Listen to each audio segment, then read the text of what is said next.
A new series about how this pandemic affects our lives, our loved ones, our work, and our way of life. Justine van der Loon follow March 25, 5 minutes read. Photo illustration. Image sources, Ina Fassbender, Getty Images, 4x Image, Getty Images. Life in the Time of Coronavirus is a new Gen series where we are interviewing people across the country who have had their lives upended or are experiencing the stress of the unknown. This Amazon employee, who wishes to remain anonymous, is an inbound store associate in her mid-20s working at a major California warehouse. Employee organizations in other warehouses have been negotiating for increased labor rights, with some recent successes, but her facility does not have such an organization. If I could stay home, I would, but I need this job. We have work gloves and hand sanitizer but nothing else to protect us from the coronavirus. Everything has been touched by 1,000 hands at the manufacturer, the distributor, the docks, the trucks, hands making up the pallets. Then I pick up each item and put it on my pod, and that pod goes to other sets of hands, the pickers, the packers, the shippers. We move fast, and we sweat when we work. The warehouse has no air circulation. One sneeze particle, and it's just caught inside. What if my whole department, my whole warehouse, gets sick? For my role, I stand in a station, and I receive items, toys, books, clothes, household goods, even dildos, I'll be honest, in bins. I take each item and move it to a pod with shelves beside me. When I completely fill the pod, which is self-driving, it heads over to the outbound section. The customers want their stuff fast, our days are built around that desire. Before the pandemic, I worked from 6 p.m. to 4:30 a.m., 10-hour days, 4 days a week, except for peak holiday season, when I worked overtime, 5 days a week, 12 hours a day.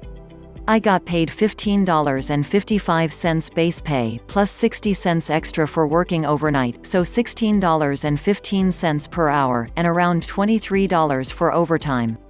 We do get benefits, including dental, vision, and health insurance, and a 401k. In normal times, I bring home about $1,900 a month.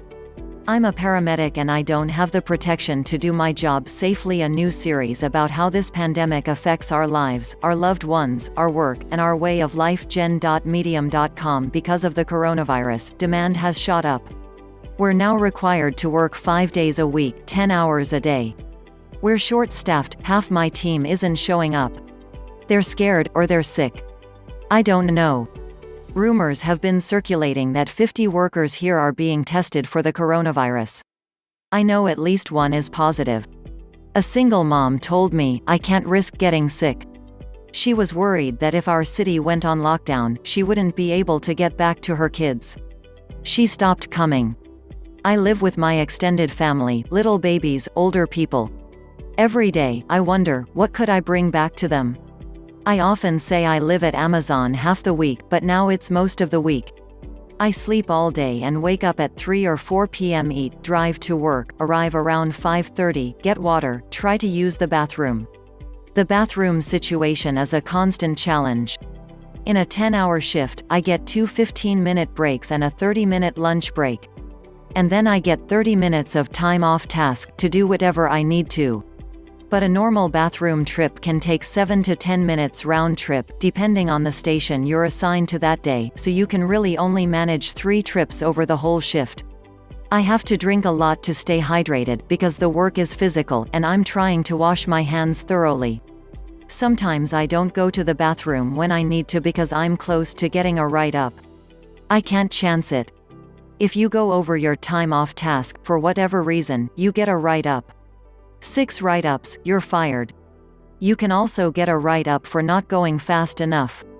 I'm required to move each item from my receiving area to a pod shelf in 12 seconds at most, with 5 seconds in between each motion. If my weekly rate is not above 80% of what is required, I get a write-up. 6 write-ups, fired. I have to keep a working flow, going at top speed, sometimes moving big items really fast, always thinking I could lose my job. I probably stow 600 items in a pod. Then I start again. Last year, I was injured on the job.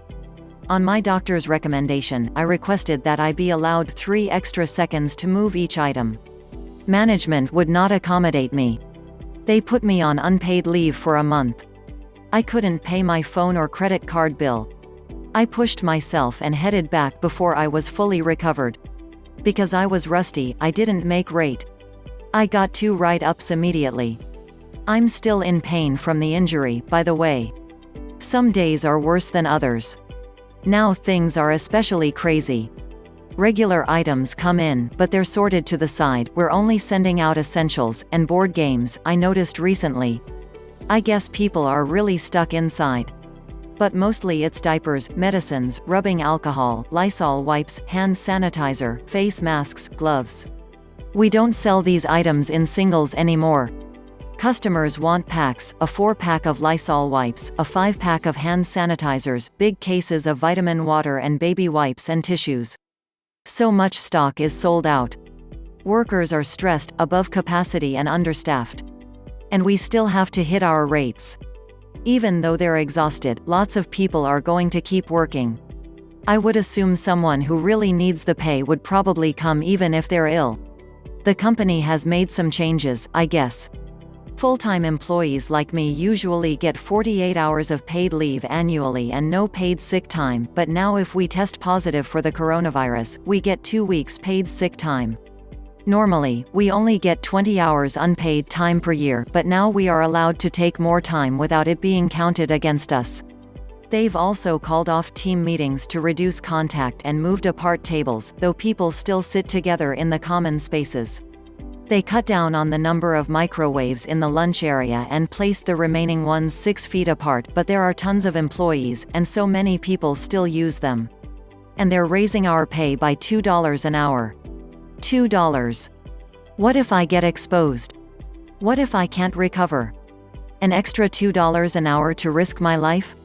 I mean, I'll take the money, but I do feel like my life is worth more. I wouldn't want to overdo it, but I would like $22 an hour to risk my life. Maybe $25.